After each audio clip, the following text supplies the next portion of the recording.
guys, it's me up in New Zealand and welcome back to my channel. In this channel, I'm gonna talk about my life here in New Zealand as a former international student and now a current worker, and share with you guys my experience living here, as well as give you guys some great tips and advices to live here in New Zealand. In the previous video, I've given you guys advice on how to and where to find a place to rent in New Zealand when you first move here. If you haven't watched that video, you can check it out in the link down below the description. And in today's video, I'm gonna give you guys some advice on what to buy and where to buy some essential item when you first move over here. If you are a student or a new immigrant to New Zealand, you don't always have a lot of money to spend on many new things at once. So my recommendation would be buying a second-hand item.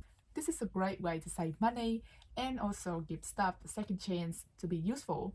Another fun thing is that you can hunting for great deals at these stores, and sometimes might find some cool antique pieces for your collection.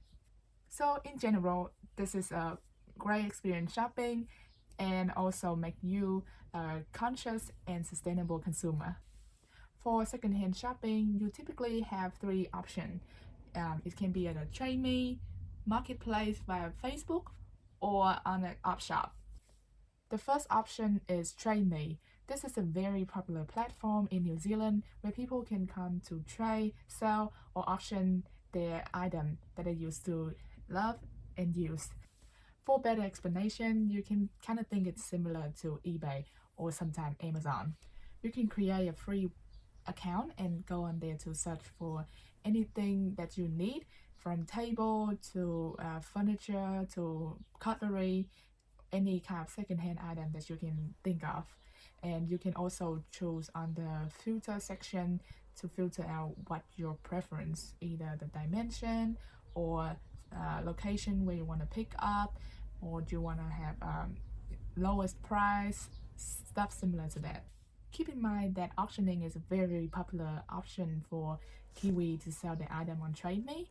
So they can put in like $1 or $2 reserve for some really good item, and you might be surprising to see the price only $1 or $2 on bid, but that doesn't mean that you will have that item for that low price, because you need to place in your bid, and also other people can jump in and place a higher one. Sometimes the item can start from $1 or $2 and can rise up to $200, $300, depend on the popularity and how many people wanting that item. Just remember that when you place a bid and you win that item, you are legally required to buy that item. So make sure that you read the description properly to see that's the exact item that you wanted and the right locations in your location to be picked up, or you can afford that item including delivery if needed. Most of the time it would be picked up by you at the seller house, but they can also arrange shipping. That is up to you and the seller. This is a quite fair and safe website to trading item online, and you can also put in your comment about the seller as well. They can do that to you. In addition, most buyer and seller are verified, and in case of anything bad happen, Trade Me can also help to settle that cost or the loss that you have when you're selling or buying the item. I'm not really sure about this policy, so you might can go to the website and read more about that, but I so far never have any bad experience with Trade Me. The second option is go to Marketplace on Facebook. So if you have Facebook and you've been using it, you would familiar with Marketplace. You can type in the exact item that you're looking for and set the location in your area, as well as adjust on some filter for your preferences on that specific item. And also you can find an item on further distance in that you can negotiate to be delivered to you. However, because it's not regulated and most users are not verified by Facebook, you are at your own risk when you're using this platform. For this reason, a lot of scam and fraud happening in marketplace. So you need to remember to ask for the real address, to check on the item first, and then pay with cash instead of bank transfer to avoid any possible scam.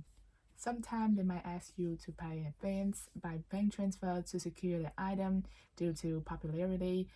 In this case, if you really want that item, you can ask if you can pay a small amount of deposit to show your commitment to buy and pick up the item instead of the full amount. So for example, if you buy an item for $15, you can ask if you can transfer around $5 in advance and want them to send you the address. In this case, you can risk the $5, which is not so much compared to losing the whole $15. And also with the address, you can go and find them in person in case of they didn't respond to you. Other than that, always remember to pay by cash and meet in person in open public space like a mall or a supermarket for your own safety and for also their own privacy. In case they want to share their address, then you can meet up at their place with another friend if you can bring along. A third option is to an op shop or an opportunity shop, a second-hand shop in another word. This can be a less convenient way compared to on a website when you can search for an item, but it can be a fun experience for you if you like treasure hunting or deal hunting. There are many second-hand shops, also known as op shop in New Zealand, and the most common one are Salvation Army, Hospice, or Red Cross. And you can easily find them in most locations and city in New Zealand. For this shop, you pretty much just walk in and go browsing, looking around for that specific item that you want. This cannot promise that they will have that item at that specific store. Most common items that can be found there are clothing for men's, women's, or kids. Furniture can be like a table or couch or a bed, mattress, to a little kitchen item like cutlery, plates, bowls, etc. You can also find some cool antiques items like antique teapots, cutleries, and books similar to that if you like to collecting vintage items. These shops are working based on charity purposes, and the operation is normally rely on volunteers. So they can have different people from different background, different age group working there, volunteer some of their time to work there. Therefore, you not always found like the more bubbly and friendly staff, but they all contribute for the greater purposes of charity. And your purchases can also contribute for the charity as well. So overall, that's a very meaningful and sustainable way to shop. If you don't really want to buy second-hand item, you always have option to buy new item at some other big store. And the most common one would be the Warehouse, Briscoe, and Kmart. Though general store would normally have many items ranging from clothing to furniture to bedding, all kind of things. The quality can be a bit in cheaper, lower side, but it also depends on the specific item, and you can all try out and see how the quality like. I would normally go to Briscoe. It's a little bit higher end compared to the Warehouse or Kmart, but at the Warehouse they also have more variety of items compared to Briscoe, who mostly just home item or furniture, because at the Warehouse you can also have some groceries, snacks, and even milk there. So yeah, there's more option there, and also depend on your location. If they are nearby for you to walk, then get the item. In terms of grocery, there are typically three biggest supermarket brands here in New Zealand: Pack and Save, New World, and Countdown. Depend on your location. Sometimes they might be just have the New World or just have Countdown. Pack and Save will be the generally cheapest option, and following by Countdown. now known as Woolworth, I think, and lastly is newer, but it's not always be in that range, depend on the item.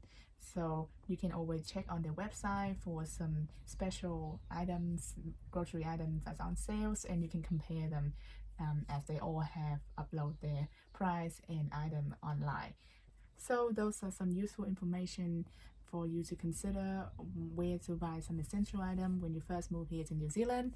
In the next video, I'm going to give you guys some advice on what specific essential item that you may need when you first move here, and also how to choose them effectively and they can last long for your use. So see you guys then.